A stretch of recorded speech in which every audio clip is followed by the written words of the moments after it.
Assalamualaikum warahmatullahi wabarakatuh. Kami dari kelompok 7 yang beranggotakan saya Safira Nurul Fatonah, NPM 19144600208. Perkenalkan, nama saya Isnani Putri Musrihah, NPM 19144600204. Di sini kami akan menjelaskan tentang model pembelajaran yaitu roleplay yang akan disampaikan oleh Mbak Isnani Putri.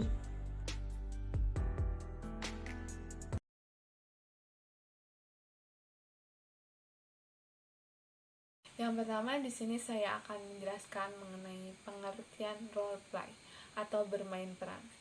Role play atau bermain peran adalah metode pembelajaran yang di dalamnya terdapat perilaku pura-pura berakting dari siswa sesuai dengan peran yang telah ditentukan, di mana siswa menerikan situasi dari tokoh-tokoh sedemikian rupa dengan tujuan mendramatisasikan dan mengekspresikan tingkah laku, ungkapan, gerak-gerik seseorang dalam hubungan sosial antar manusia. Metode bermain peran dapat menimbulkan pengalaman belajar seperti kemampuan kerjasama, komunikatif, dan menirukan suatu kejadian. Melalui bermain peran, siswa dapat mencoba mengeksplorisasikan hubungan-hubungan antar manusia dengan cara memperagakan dan mendiskusikannya. Sehingga secara bersama-sama para siswa dapat mengeksplorisasi perasaan-perasaan, sikap-sikap, nilai-nilai, dan strategi pemecahan masalah. Definisi dan pengertian metode pembelajaran role play atau bermain peran dari beberapa sumber.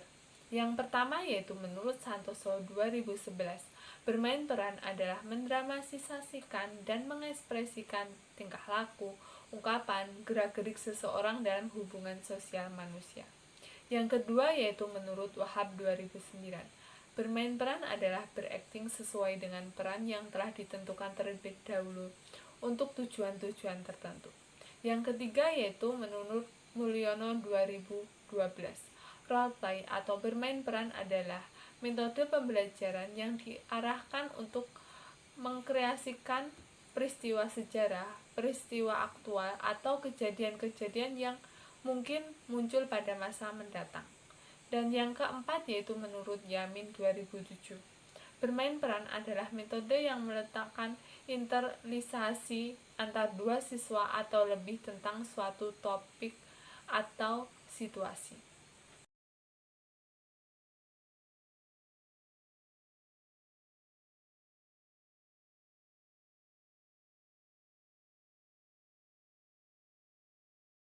Baik, saya akan menjelaskan tentang aspek-aspek model pembelajaran role play atau bermain peran. Menurut Zaini, terdapat 3 aspek model pembelajaran role play atau bermain peran, yaitu untuk yang pertama yaitu mengambil peran atau role playing, yaitu tekanan ekspektasi sosial terhadap pemeran peran.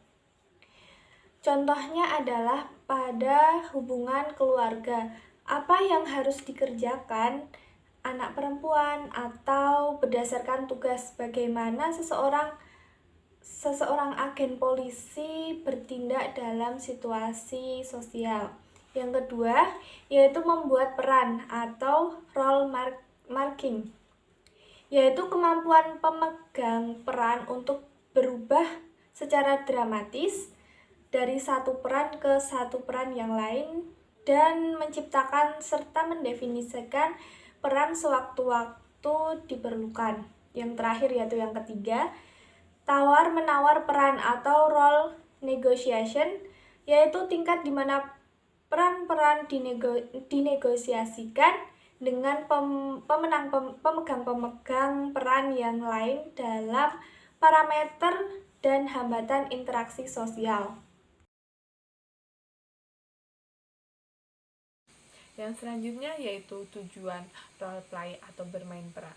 Tujuan yang pertama yaitu untuk memberikan pengalaman konkret dari apa yang telah dipelajari. Yang kedua yaitu mengilustrasikan prinsip-prinsip materi pembelajaran. Yang ketiga yaitu menumbuhkan kepekaan terhadap masalah-masalah hubungan sosial. Yang keempat yaitu menumbuhkan minat dan motivasi belajar siswa. Dan yang kelima atau yang terakhir yaitu menyediakan sarana untuk mengekspresikan perasaan yang tersembunyi di balik suatu keinginan. Yang selanjutnya yaitu langkah-langkah metode model pembelajaran role play atau bermain peran. Itu ada 7.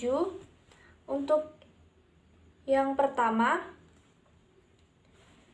menurut UNO, terdapat 7 langkah dalam pelaksanaan model pembelajaran bermain peran atau role play, yaitu sebagai berikut. Untuk yang pertama, menghangatkan suasana dan memotivasi peserta didik. Motivasi merupakan dorongan yang terdapat dalam diri seseorang untuk mengadakan perubahan demi mencapai tujuan tertentu. Tahap ini lebih banyak dimaksudkan untuk memotivasi peserta didik agar lebih baik dan tertarik pada masalah, karena tahap ini sangat penting dalam bermain peran atau role play dan paling menentukan keberhasilan. Untuk yang kedua yaitu memilih peran. Memilih peran dalam pembelajaran. Tahapan ini peserta didik dan guru mendeskripsikan berbagai watak atau karakter. Apa yang mereka suka, bagaimana mereka merasakan, dan apa yang harus mereka kerjakan. Kemudian peserta didik diberi kesempatan secara sukarela untuk menjadi pemeran. Untuk yang ketiga yaitu menyusun tahap-tahap peran. Menyusun tahap-tahap peran, tahap-tahap baru. Pada tahap ini para pemeran menyusun garis-garis besar adegan yang akan dimainkan.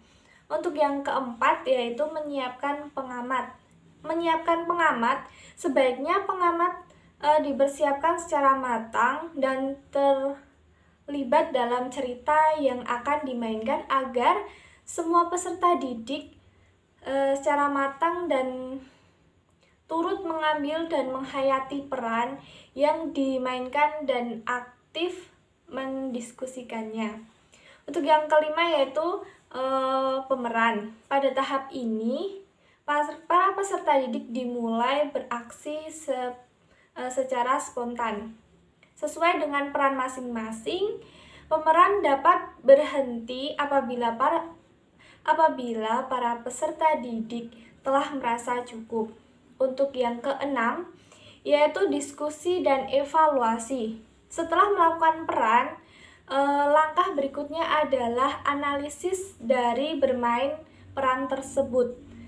Para pemain diminta untuk mengemukakan perasaan mereka tentang peran yang mereka mainkan. Demikian pula dengan peserta yang lain. Diskusi dimulai dengan melontarkan sebuah pertanyaan. Para peserta didik akan segera terpancing untuk berdiskusi.